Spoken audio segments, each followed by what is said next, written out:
The FBI is calling the planning of the assassination attempt on the former president a detailed and sustained effort. But Thomas Crooks, it says, may have only chosen Trump as a target of opportunity. In the 30 days prior to the attack, the subject conducted more than 60 searches related to President Biden and former President Trump. The Bureau this week released photos from its investigation. It says Crooks carried his weapon in pieces in this backpack, gained access to the roof by climbing on this air conditioning unit, and then fired 8 shots toward the podium from his semi-automatic rifle. Crooks was eventually killed by a single shot to the head from a Secret Service sniper. The FBI also released an image of 2 explosive devices Crooks left in the trunk of his car. They had not been turned on. Now, the FBI may know what happened every second of the attack. It's analyzed hundreds of hours of videos and conducted hundreds of interviews, but it's still at a loss to find a motive. He had a grievance and he had a gun. Paul Eckloff is a former Secret Service agent. He says Crooks didn't leave behind letters or journals explaining his goals. Instead, investigators are having to piece together his background and build a profile.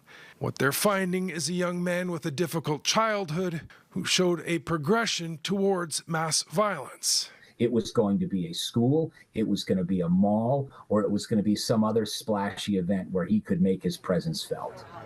Now, there are multiple investigations into what happened and what went wrong.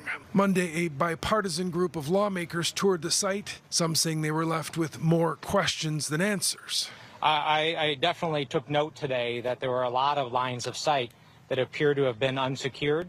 Right here, right on the roof. In the weeks since the attack, multiple conspiracy theories have popped up, basically to fill the void of the unexplained. Trump himself has at times given them fuel.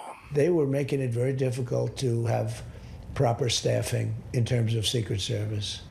Well, Eckloff says the simplicity of the plan and that Crooks was working alone may lend itself to conspiracy theories, but it's also likely how he got so close to pulling it off. A complex assassination plot with multiple co-conspirators and communication chains in the run-up to it would have provided law enforcement or the public an opportunity to intervene.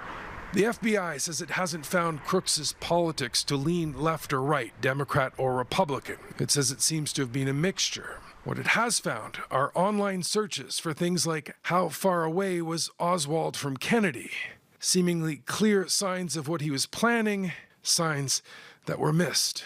Mike Armstrong, Global News, Washington.